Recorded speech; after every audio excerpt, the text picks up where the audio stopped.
Amateur Traveler is in its 20th year now, but can you imagine if I had people on the show who had never been to the destination but had just read about it or seen a movie about it? That wouldn't make any sense at all, and you wouldn't listen. We all know how important it is to receive advice from people who know a destination to get the most authentic local experience. And a great option for experiencing this is Explore Worldwide and their authentic small group adventures, led by local tour leaders, perfect for solo travelers who want to meet like minded people with a desire for adventure. I'm often an independent traveler, but two of my last three trips were with small group tours because they organize everything and it's a lot easier. If you want to recreate the tour I did to Malta, they have a Malta and Gozo Discovery Tour. I'm intrigued by one of their tours called A Taste of Sicily. The company again is Explore Worldwide, and visit exploreworldwide.com to learn more. And thanks to Explore Worldwide for sponsoring this episode of Amateur Traveler. The nights are long, the days are short, and the weather is chilly to downright cold, depending on where you are. It's a good time to slip into a Quince iconic Mongolian cashmere sweaters, which start at only $50. You can treat yourself to everyday luxury at an affordable price with Quince. If you really want to dive into luxury, you can check out their leather handbags, washable silk shirts, and European linen sheet sets. Whatever you're looking for at Quince, all the prices are 50 to 80% less than similar brands, and they do that by partnering directly with top factories and cutting out the middleman. They only work with factories that use safe, ethical, and responsible manufacturing processes. And of course, they use premium fabrics and finishes for that luxury feel in every piece. But you've already heard me rave about my Quince travel pants.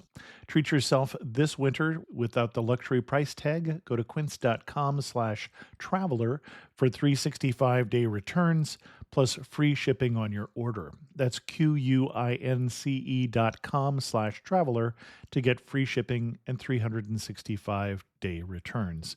Quince.com/traveler. And thanks to Quince for sponsoring this episode of Amateur Traveler. Got my bags packed, I'm on a roll. I'm heading out there, and I'm ready to go. I'm looking real good in my passport photo. Oh, no. Amateur Traveler, episode 300. Today we head north to a walled city, nightlife, and Ucky as we head to the Canadian Province of Quebec. Got to sit in one more cafe. I know that I should be heading home, but maybe not today. Welcome to the Amateur Traveler. I'm your host, Chris Christensen, and I do want to thank all of you who've been listening for a long time as we reach the 300 episode milestone. And in addition, I'd like to thank Apple, who helped me celebrate by featuring the Amateur Traveler more prominently in iTunes than it has ever been featured before.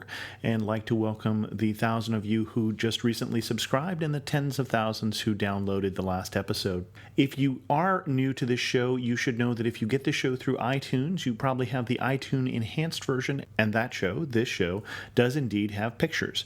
So if you look where the cover art would be, you'll see pictures that illustrate what we're talking about during the interview. Before we get into today's interview, I do have 3 news stories for you. The first one is 2 words you never want to hear together. A German sailor was eaten by cannibals, and this is something that didn't happen last century, but happened just recently. There are, in fact, still cannibals in the world, so you might want to cross the island of Nuku Hiva in French Polynesia off your travel list.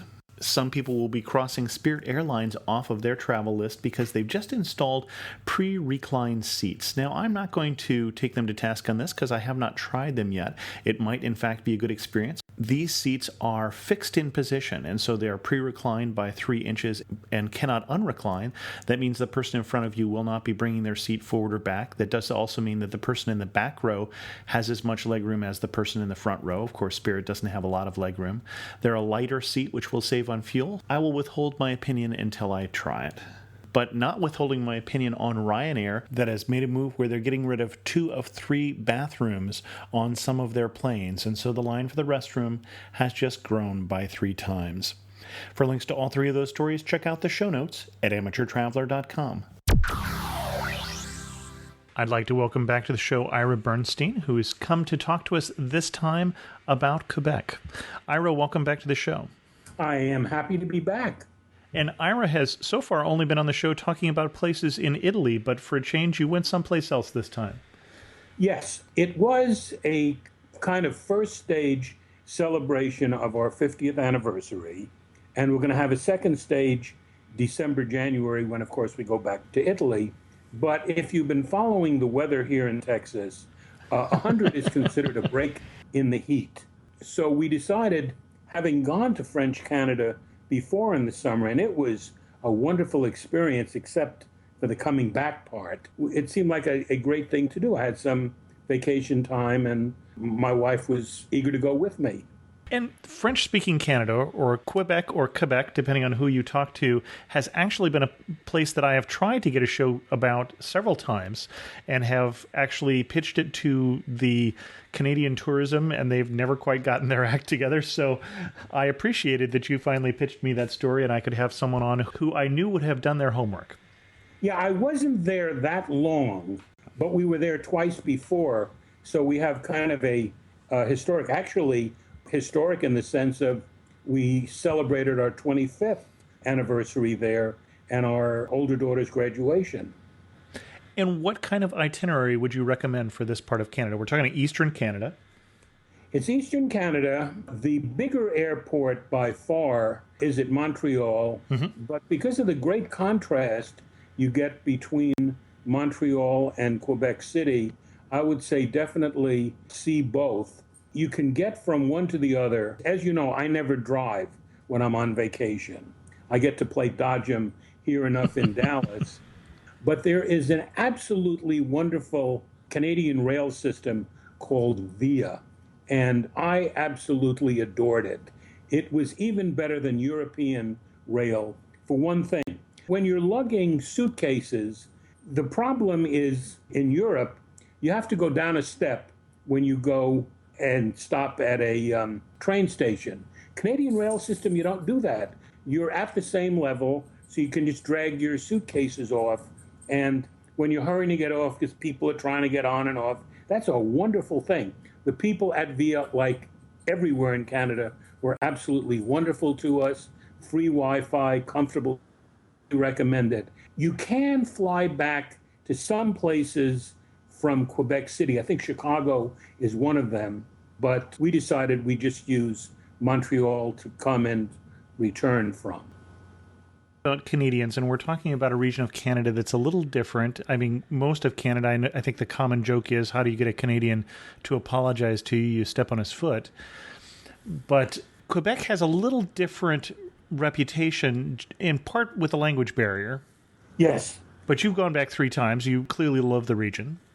Well, we clearly love the region, and what I want to stress is that if you don't speak French, that is not a problem as long as they know you are American. We heard this fella tell us when we were there on a previous visit, we like it when people from America know some French, but we expect it from Canadians. And this is kind of the reverse of what many Americans found themselves doing in the 2000s when they go to Europe and put a Canadian flag on their suitcase because of the unpopularity of our foreign policy there. In fact, there was a great show on The Simpsons with Lisa doing this bit when she went to Italy. But it's quite the reverse. They love Americans, and we had absolutely no problem. Particularly, I know a little bit of French. I never get to use it. I took an exam in French because it was required, a language was required for my doctorate when I was in graduate school. So I can read it with a little bit of facility. I can't speak it very well, and I can't hear it very well. On the other hand, I can say, prenez-vous American Express, and they understand me immediately. You take American Express. Yes, and that's very well, or MasterCard or whatever you have. Now, since you studied this for your doctorate, I would think that if the conversation turned to French statistics, you would also be well served. Well, there are some very famous people in statistics, which, if your audience is having trouble sleeping, I can deliver a lecture on. Now, where would you recommend for an itinerary for seeing Quebec? Well, you go to Montreal. I would personally spend more time in Montreal than Quebec City, but if someone wanted to argue the reverse, I could understand that. They are two extremely different cities, despite the fact that they're both primarily French speaking. Montreal is really an international city in the truest sense. Historically, the two best known ethnic groups were English and French, with English including a lot of Irish who probably didn't want to be considered English, but that's another story. But there are also Chinese. There's a big Chinatown, very big Jewish community. In fact, two Jewish communities, one traditional one that's somewhat secular Jewish, and the other one that's the Hasidic or very observant, who have moved into what was primarily a French middle class area. Big Italian population, big Portuguese population. That's fairly new, both French and Italian. Haitian, a lot of them moved to French Canada because of the communality of language. Sure. So you see a lot of people in service industries who are Haitian. We met a very lovely cab driver who was from Haiti. And while you're in Montreal, let's focus in a bit on Montreal first. What are you going to recommend we do? Well, there are any number of major things to do. I have to say that we were a bit limited. My wife has extremely bad knees, so we had to limit our walking, and we took a lot of cabs that we wouldn't have, let's say, 25 years ago. So we enjoyed, particularly because we could sit outside and not suffocate, simply sit in an area called Prince Arthur. We liked it better 25 years ago, but it was still a lot of fun. Prince Arthur is a restaurant street where you can go and have full meals, or other places are more snack-oriented. Actually, a number of them were Greek-owned. We met the fellow who owned La Casa Greek, La Taverna Greek, etc., and had some very nice meals there. But we just simply sat and people watched. You can go to Old Montreal, which is going to allow quite a bit of the same thing, but has more of a French character than Prince Arthur. Let me note, Montreal is basically a delta. It's an island in a river, St. Lawrence River, and it's tilted at a 45-degree angle. So when you talk north and south or east and west, you're really not being terribly accurate. There is an east-west street called Sherbrooke and a north-south street called St. Lawrence or Saint Laurent.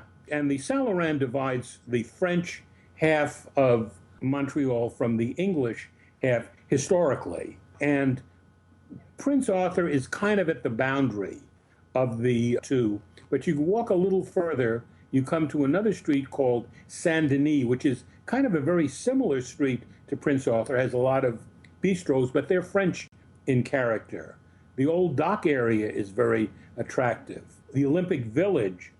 Unfortunately, one thing I was able to do 25 years ago, I could not do, which was go to a Montreal baseball game. The wonderful subway system there probably had the best access to any baseball stadium anywhere I know of, because you got right off at the same level as the ticket counter. You had to walk very short distance, buy your ticket, go to a game, and because people didn't go to the game, it wasn't hard to get a ticket.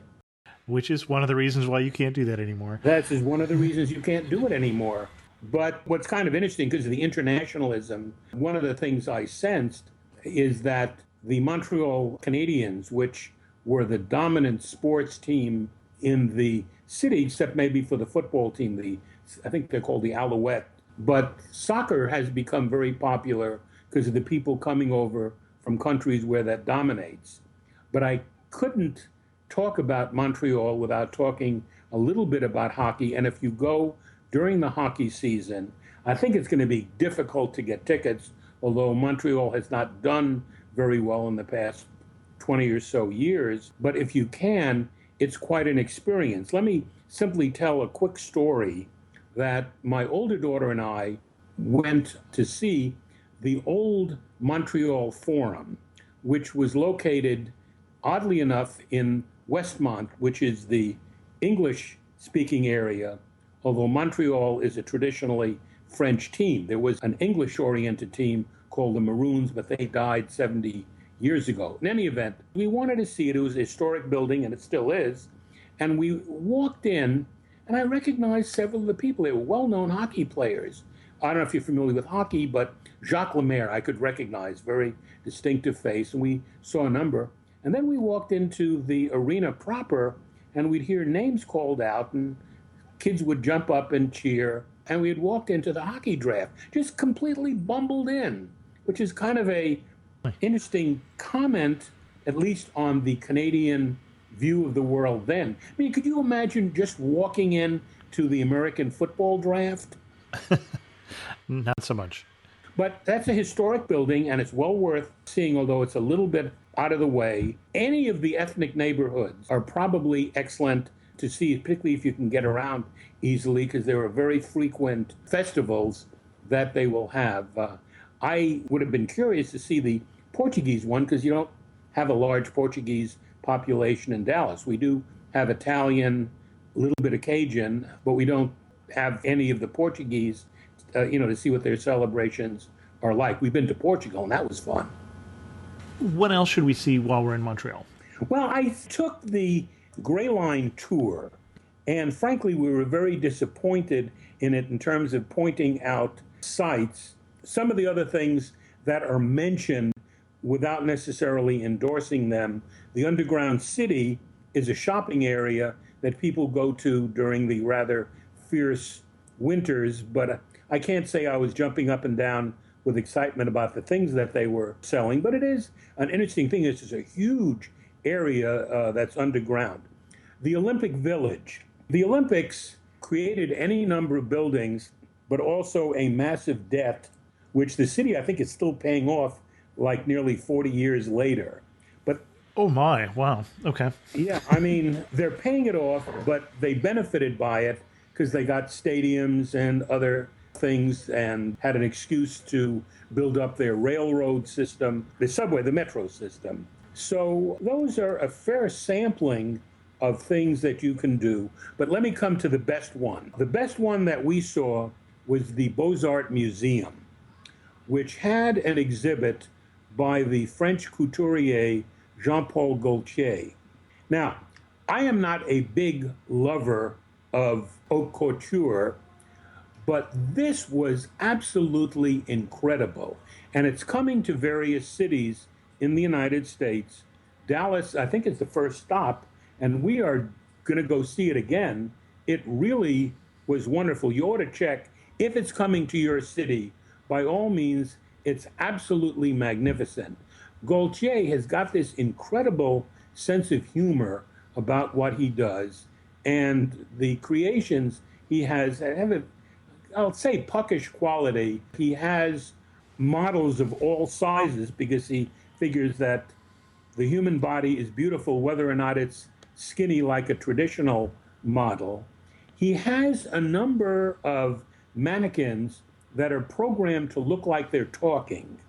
And one of them I was falling in love with, although I'm happily married. She looked at me and said, "I love you." Well, she said it to everybody else in the room, but it was really an impressive sight.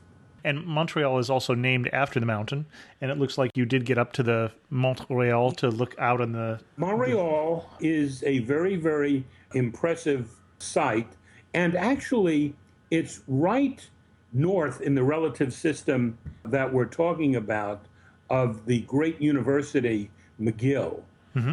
It's a very beautiful university to see. It's the English-speaking university. There's the Université de Montréal and a branch of Laval, which I think the main campus is in Quebec City, which is the French university.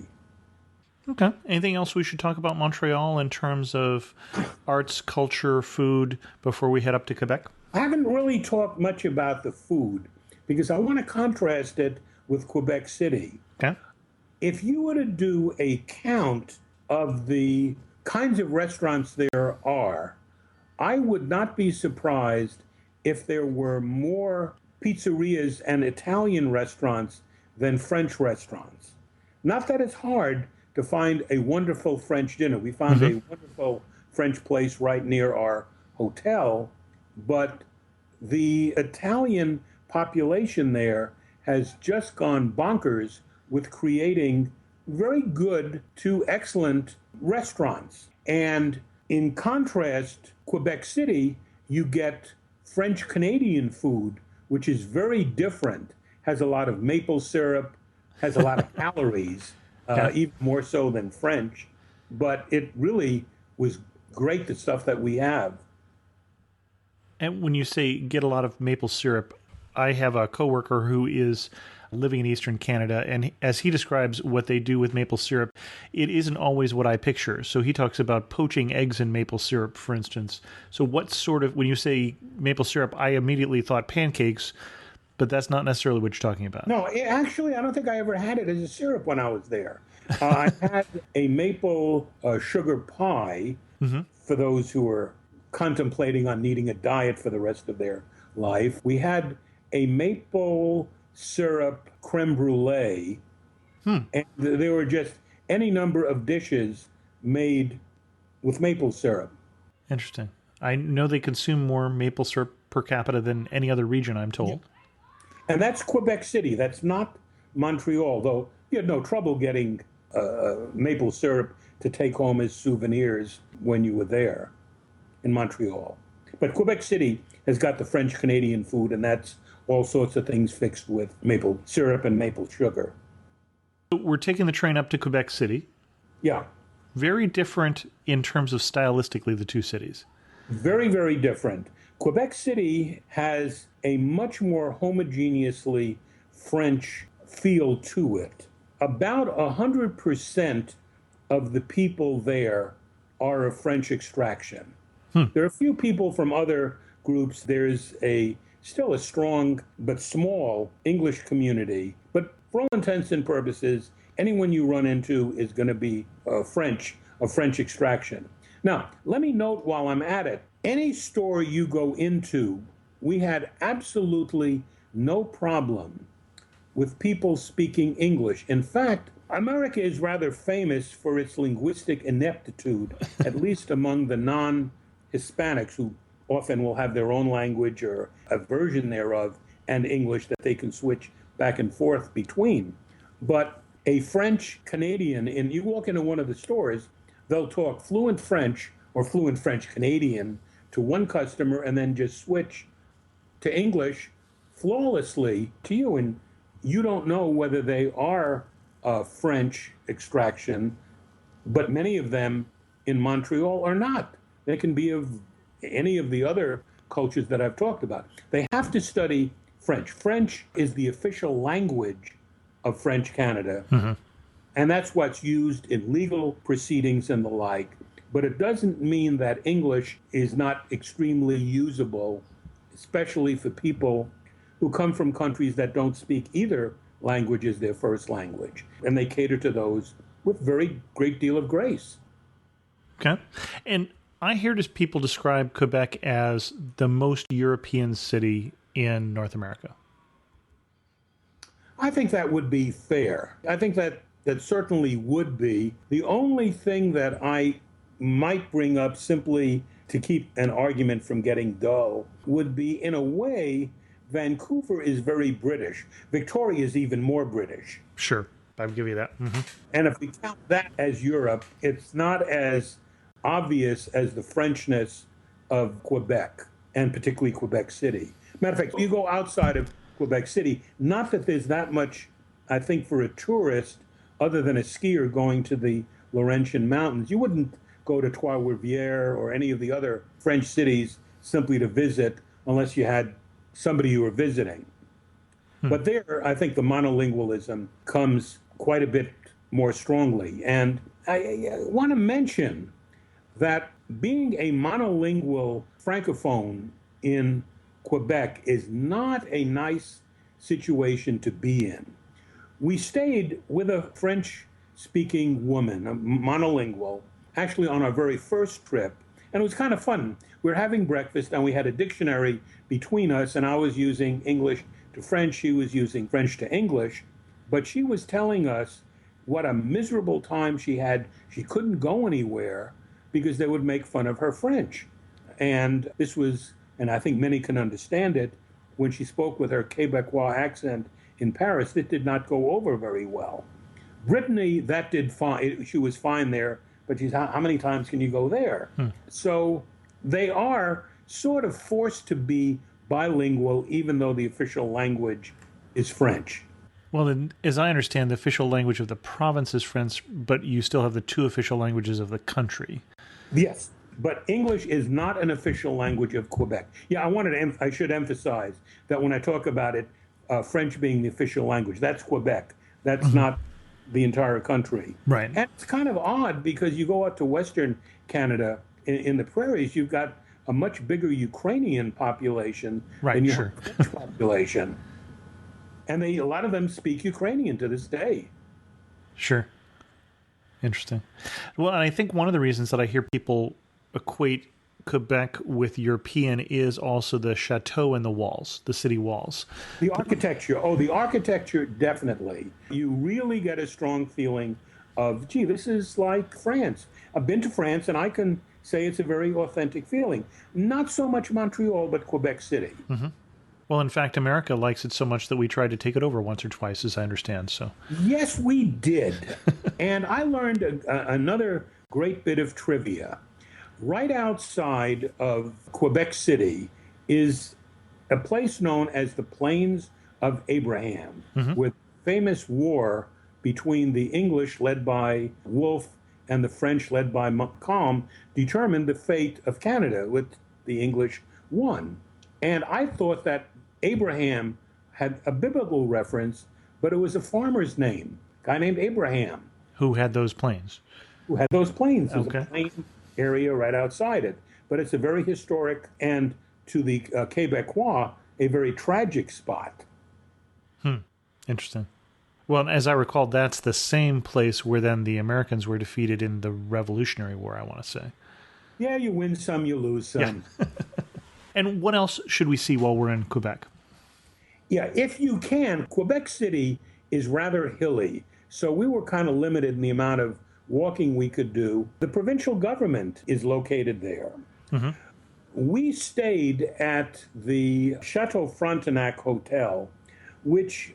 Very famous hotel. I was playing a game with several people to name a hotel that is more strongly associated with where it is in North America than the Chateau Frontenac. And people came up, I think probably correctly, with the Waldorf Astoria in New York, but... I would have come up with the Empress in Victoria. Okay. I wasn't familiar with it, mainly because, again, this was the second time we stayed at the Chateau Frontenac and the third time we visited. Incidentally, if you go there, they have an absolutely wonderful tour of the hotel, which really was a lot of fun. You don't have to stay at the hotel. It's cost a little bit of money, not a whole heck of a lot, but you get to understand a little bit of the history. I think it goes back to the 1820s, not in its present size. It's expanded over the years, but you have this wonderful tour with a delightful young lady dressed in a period costume. And we kind of crossed with a French-speaking tour, and I was wondering if the place where we were meeting would be called the Plains of Abraham because of the conflict of the two cultures. But we just walked by one another, and so there was no real conflict. Okay. Anything else that was a highlight for you of Quebec? Well, the restaurant Aux Anciens Canadiens is an absolute must to understand and get a feel for Quebecois cooking. I had buffalo bourguignon. I forget what my wife had, but it was an equally local kind of dish. I had some calvados, which I hadn't had in decades, and that's not Canadian, but it is French, and it's a wonderful accompaniment to a meal. We had cider, and that was great, as well as desserts that were maple sugar, as I mentioned. So you have to partake of the food. The Continental restaurant is next door to Aux Anciens Canadiens, and it's almost as good. It was wonderful. But the two best meals we had were in Montreal at the Bistro Gourmet and the Ancien Canadien in Quebec City. One thing I was thinking of that the cities have in common, they're both inland cities, and yet they're both also cities that are shaped by being there on what is now the St. Lawrence Seaway. Yes, yes. So they are on a major waterway, but not on a major body like Boston or New York or anything like that. That's quite correct. And their history is very much shaped by the St. Lawrence. And I saw that you had one of the pictures that you sent me was of one of the tour boats. I think it was in Quebec. Mm-hmm. I don't know if you had a chance to do that on this particular trip, but... Yeah, the town across the river is called Levi, almost pronounced like the Dungaree Company, Blue Jean Company. Okay. But we went there previously and had more fun on the boat than we did when we got there. It's a little small town, not much to see when you're there compared to Quebec City. Oh, let me mention something else about the geography of Quebec City. The Chateau Frontenac is in what's called the upper city. Okay. And I wondered when you were going to get to that. Okay. Yes. You've got also a lower city, which you can get to by a funicular. And it's just an interesting thing about the geography because it puts the Chateau Frontenac kind of overlooking the whole city. Mm-hmm. Next to the chateau, you've got a boardwalk that extends quite a distance, and you people watch. There was a lot of local entertainment, jugglers and gymnasts and stuff like that, which you can watch when you're there. Okay. As you went back to these cities, and you've been there 25 years ago, mm-hmm. and I think once in between, as I recall, what surprised you? What's changed? Well, the first two times we went, they were a real bargain, in part because the Canadian dollar, or loonie as it's called, not because it's crazy, it's sort of the national bird, is the loon, and it's a coin, it's not a dollar bill, but it was worth 75 cents. And prices were about the same in Canadian dollars as American, so that meant there was a 25% discount. This time, the Canadian dollar is worth more than the American dollar, and I would not call it very expensive except relative to our memory. It's not a cheap vacation like it used to be. Well, we were also surprised. Our destination was going to be Montreal and Quebec this summer for our vacation, and we actually changed it because we also found flights to be more expensive too because of some of the fees that you get when you fly into Canada right now. So for how close we were going, it was surprisingly not inexpensive. Yeah. Now, for me, it was a little bit complex because I also had to go to Chicago for a business meeting, and we even made one further stop in the Cleveland-Akron area to see an old friend. So it was a fairly complex trip that we took, and it gets rather annoying when you're paying a baggage fee every link of the way. So I think that was worse than the Canadian landing fee. Okay. Anything else that you noticed that's changed about the cities themselves? My impression is Montreal has changed more than Quebec. Yeah, I'd say that's definitely the case. And the change has been in the form of an even greater complexity. Now, if you stop and think about something, I think that's rather interesting. The Quebecois were trying to make Montreal as French a city as perhaps Quebec City. And you might recall that they banned certain names because they were too English, and you got some monstrosities like Le Big Mac appearing in the city. But despite the efforts of the separatists, I think Montreal is less French than it was 25 years ago and more purely international in the sense of reflecting a large number of different cultures. Mm-hmm. Interesting. As you go to Montreal or Quebec and you look at your guidebook, as I go there, they're going to recommend things. Are there any of the things they recommend that you really would recommend against? Not worth the time.